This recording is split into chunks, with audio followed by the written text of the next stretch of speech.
Revised Galley Proofs of the Second World War by Winston Churchill. I'm Adam Douglas from Peter Harrington, and I'd like to show you this amazing collection. When Churchill started writing his narrative of the Second World War, he at first didn't want to deal with a man called C.C. Wood, who had been his proofreader on his biography of Marlborough. He didn't get along with C.C. Wood because C.C. Wood, among many other things, Wood didn't smoke or drink, which was hardly likely to endear him to Winston Churchill. And so he hadn't invited him to be part of what he called his Syndicate, which were professional historians and publishing advisors and legal advisors who helped him with the Second World War.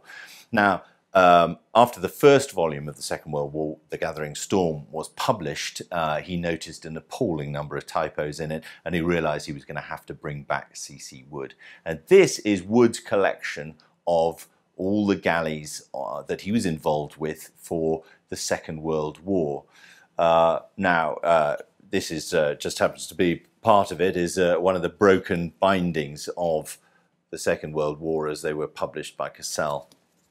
And this has the initials there of D.K., Denis Kelly, who was Churchill's legal advisor, or chief legal advisor. So some of the correspondence is back and forth with other members of the syndicate, like Kelly, and some is with Churchill himself.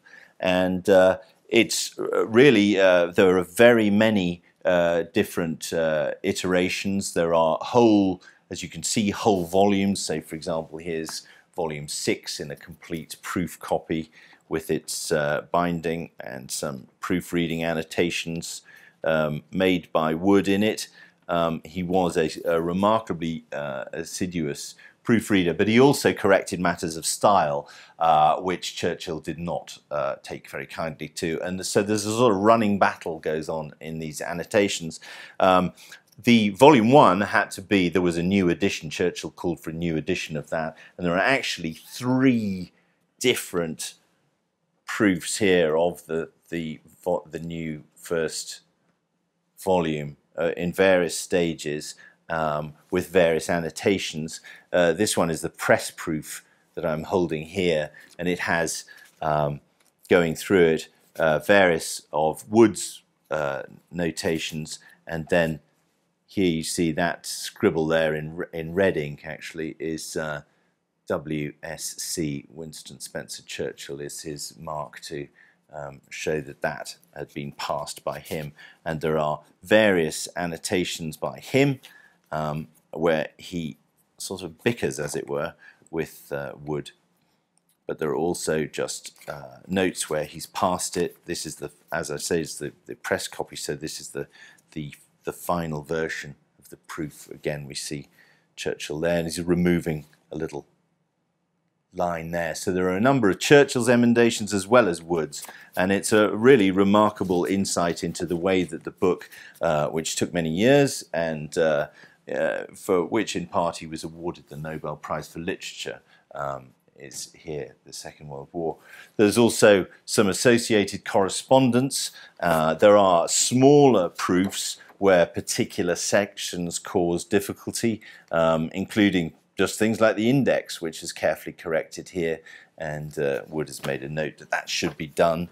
There are various other sections, little prefaces here, giving you tables to put into the text, some revisions suggested here and dated. So there's really a great deal of material, so you can see the evolution of the work. There's an interesting little exchange here with Churchill's doctor, who was ennobled after the war, Lord Moran, and he's written to Kelly, to Denis Kelly, objecting to the tone of one passage which suggested that other doctors had been called in to help Churchill.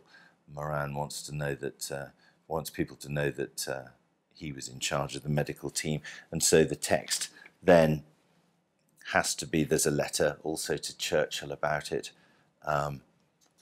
from Wood, saying that Denis Kelly had forwarded this question and his suggestion for how this should be dealt with. And then we get the galley where the the text has been changed in accordance with Moran's wishes. So a lot of detail here.